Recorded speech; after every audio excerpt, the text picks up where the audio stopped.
back all. Welcome to my second tutorial here. We'll be looking today at a drone or deep bass synth using mostly a saw wave. So in order to do this today, we're going to use Phase Plant, a great synthesizer that I recently got upgraded and I've been using and just kind of tooling around with. Hopefully it'll end up sounding something like this in the end.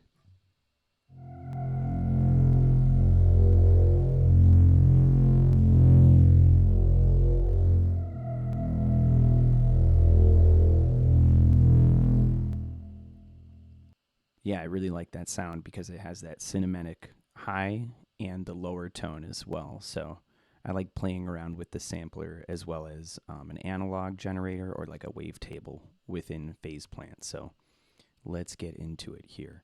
We're going to open up a new instance of Phase Plant. Okay, as you see here, generators, modulators, and effects. So we're going to start off with an analog generator with a saw wave. There we go. So once we have that, I know I liked that deeper, lower sound, so I always turned it down 1 octave. And then we'll take a look here at placing it into the unison mode.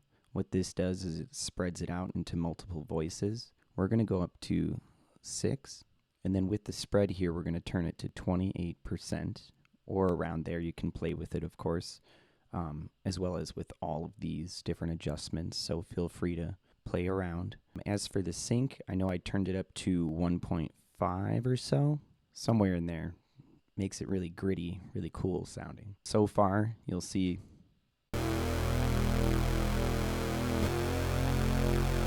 so already that's super gnarly, but we need to get some movement. We want to filter that down a little bit, as well as adjusting the envelope. So let's take a look at the envelope right away here. So the attack, we're going to put that pretty far back here. Let's see. Yeah, it seems dramatic now, but we're going to do it all the way up to 2.6 there. Somewhere around 900, we're going to place that decay. And then sustain, we're going to bring down to 63% or so. And obviously this can be to taste depending on how long you want the note to rise up, how long you want it to kind of sort of fall down, and how long you want it to last after that with a nice release here. So I went up to, I think, like 480 something milliseconds. So playing around with these different parameters is really the best way to get to know it best. So right away, let's try this.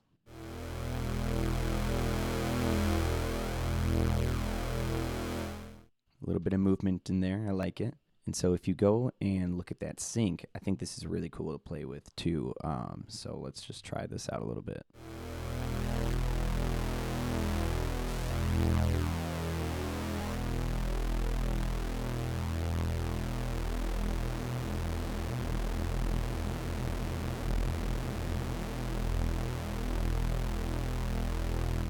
Yeah, I kind of like that. So it's really tinny. So we'll leave it there for now. At the end of the envelope, we'll see send to lane 1. So this is the first group. And if you want to, you can label your groups. I always do. The next thing I want to do is add a little bit of distortion here. So let's take a look. We're going to do overdrive and just set this to about 1/3. If you want to go crazy, you can also automate that a little bit, or automate the mix and turn that down and turn the drive up a little bit, whichever sounds best for your sound. But for this, gives it a little bit more grittiness, so I like that distortion. Now for the next part here, let's definitely filter that and do a low pass. So you can see it gets you right to it. I think it was around 460, 450. Doesn't have to be too precise here, but this is where I would start the cutoff for that tone. Obviously you can play with the slope and everything else, so let's see how that sounds.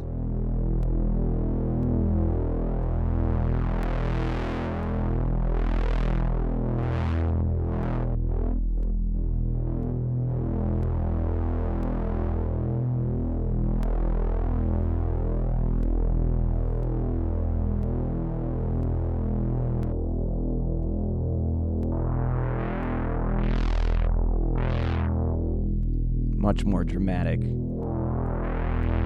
with that slope cut difference. I think I'm going to keep it at 1, and let's stick that around 450 or so. Okay. The next thing we're going to do is we're going to try to add a little bit more motion with a sort of cut here at a certain frequency. So I know with this, I want to automate this for sure. I started around 230 or 250, somewhere in there, depending on what the sweet spot is. And then this is where you're going to bust out your first modulator. And you could use LFO or envelope. You could use curve, but I really like just doing a really slow sort of envelope just for the drone sound that we're going to do today. So let's select sine. Let's go all the way down to like 0.3 or so. So you see it's kind of passing through that cycle very slowly. And let's add an automation so that it actually does something. Click that orange button. It's really cool because it kind of shows you visually with the dots here. It's really easy. You can automate the cutoff on that second filter. So you can drag it and see kind of how far it'll go and then play with the sound.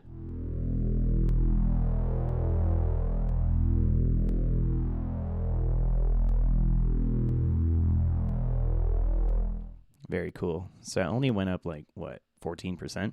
15%. So that already sounds pretty cool. I like the way that filter moves through it. You could do some automation where each note would be a different rate. Let's keep moving through this sound design. This next one I really like. So we're going to peak a little bit more of the lows here. So we're going to utilize this one towards the right, bring up the gain. I want it to be a little bit sharper and put it all the way down, let's say towards 65 or something like that. Make sure we're boosting the gain quite a bit. Give it a little sharpness, not too much. Then we want to automate that cutoff as well. We'll pick the plus button there in the orange and then go this way, go up on that. So it's kind of moving in unison, but not too close to where it's being cut. So let's see how that sounds.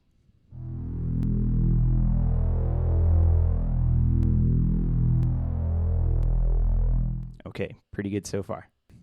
For the group that is going to come second, let's do a sampler. I have a layer horn sound that I really like to play with here. Very simple. Very simple. So let's just see. It already detected the root note, I think because of the file name. So it's just a layered horn that I found in my computer here. So let's see. Turn off the first group so we can listen to what we're doing here. Okay.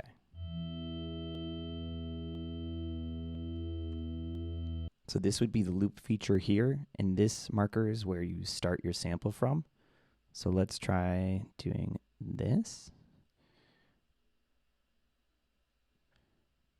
And the root note's good there, so maybe unison. I can't remember if I did that or not.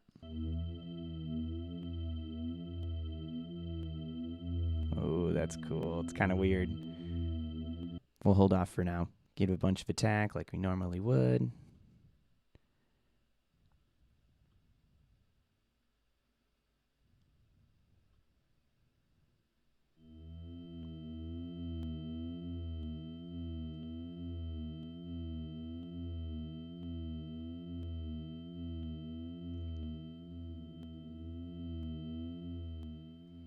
All right, so that's really low. Let's see if we can pick it up a little bit higher here.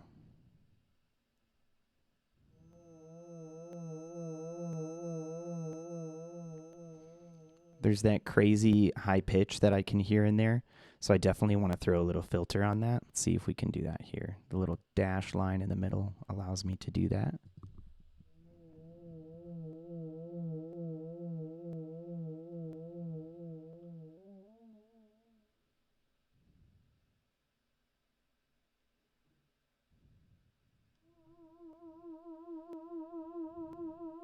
Kind of creepy, I like that.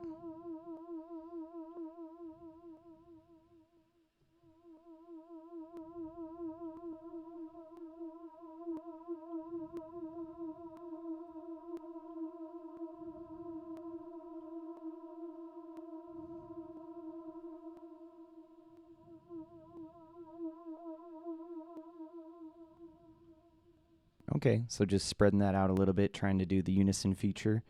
I guess we'll go with it for now. So we have this. I want to play with the cutoff now.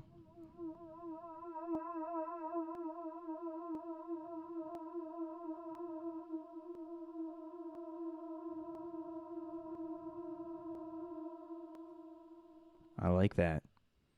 Okay, so then let's add the other one and start seeing how it's sounding together here.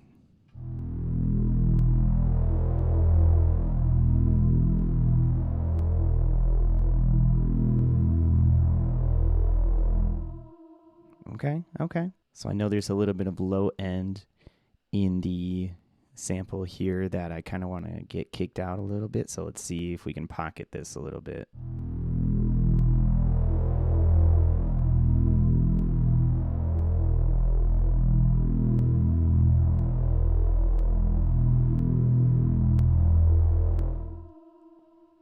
Creepy. Okay. After the filters, we can do a little bit of saturation distortion. And this might be, doing the most. I'm not sure exactly how it's going to sound, but I don't care. Let's try it. The whole nature of messing with this program has been a lot of fun, of just exploring and seeing how it goes. So we'll do a little bit less than a third, see how that goes.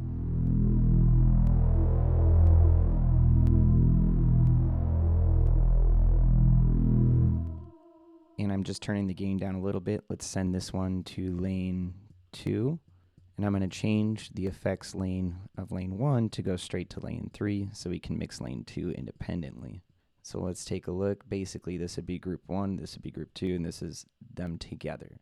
So for group 1 here, we can add a little bit of reverb to begin with. And just to make sure we're hearing both of the sounds separately, we'll label this sample. Turn it off for now.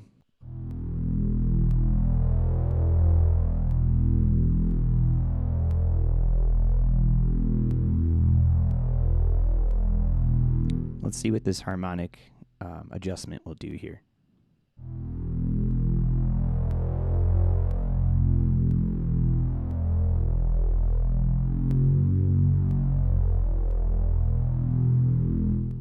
That's awesome. Okay, just a little bit of that is nice.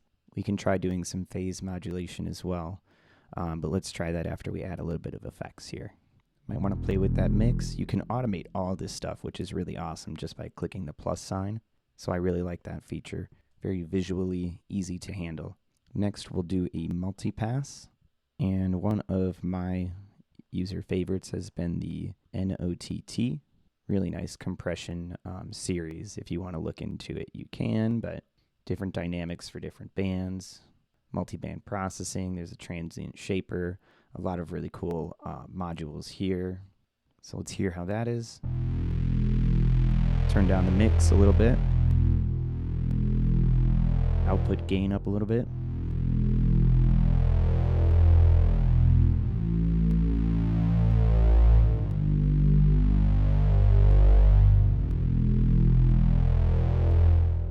Nice. Okay. I'm going to try this in between these two. Let's put a faderator. Turn the drive down a little bit and the mix down a little bit too. Maybe the color up.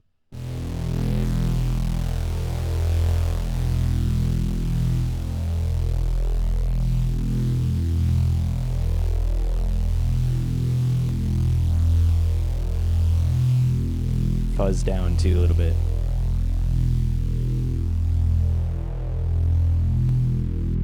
Fuzz down all the way.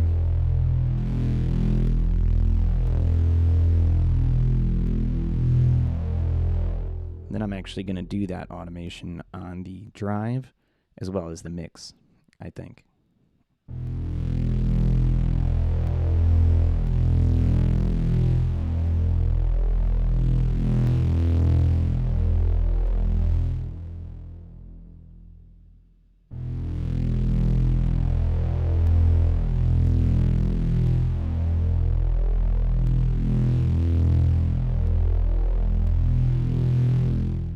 Okay, so that's in a good place for now. So at this point, we can check out group 2, which we call the sample.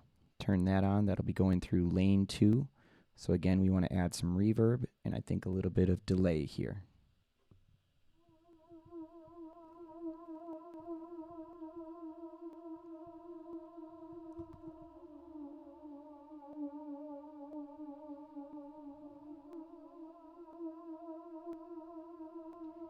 Let's see if we can take this up a little higher.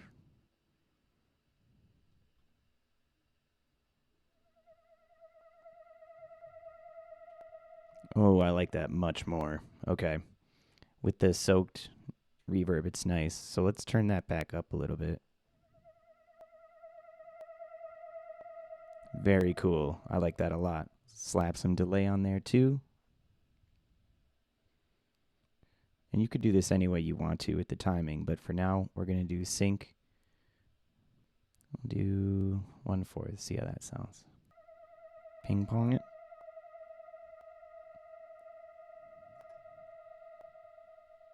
Ooh, scary. Okay. So that's the basic setup for lane 1 and lane 2. Let's hear them together again.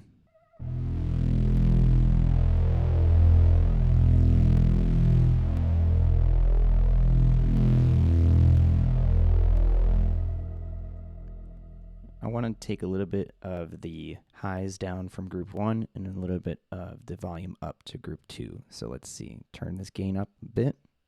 Let's go to the filter, this filter here, check out the cutoff.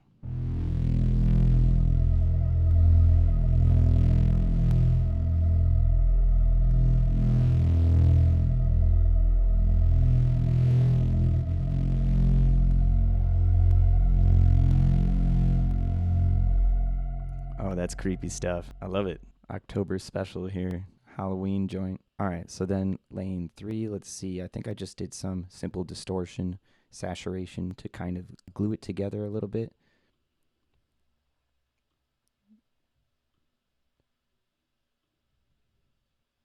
So let's play with the mix.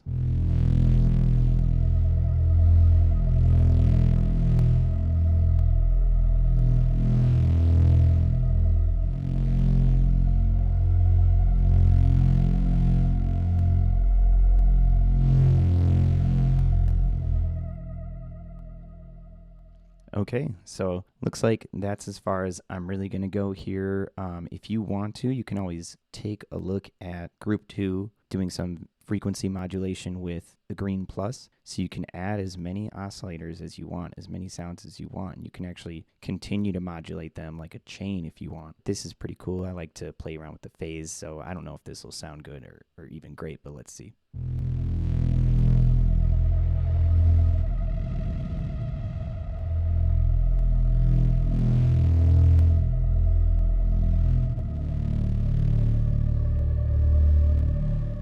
No major change, it just gets a little noisy. So for now, we'll kick that off of there, but you can definitely play with all of those different attachments. Like if you wanted to modulate that group 2 from group 1, you don't have to just do the phase modulation, but this is a good example here. Let's see.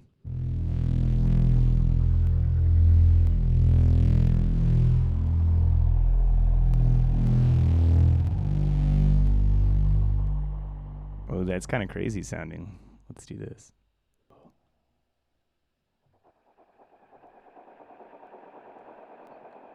There you go. You just made an effects. So you can do crazy stuff like that and just see what happens. So for now, we'll take it back to right where it was and take off that frequency modulation. But Phase Plant is a lot of fun, so I would encourage you to check it out and have some fun and teach us some cool stuff.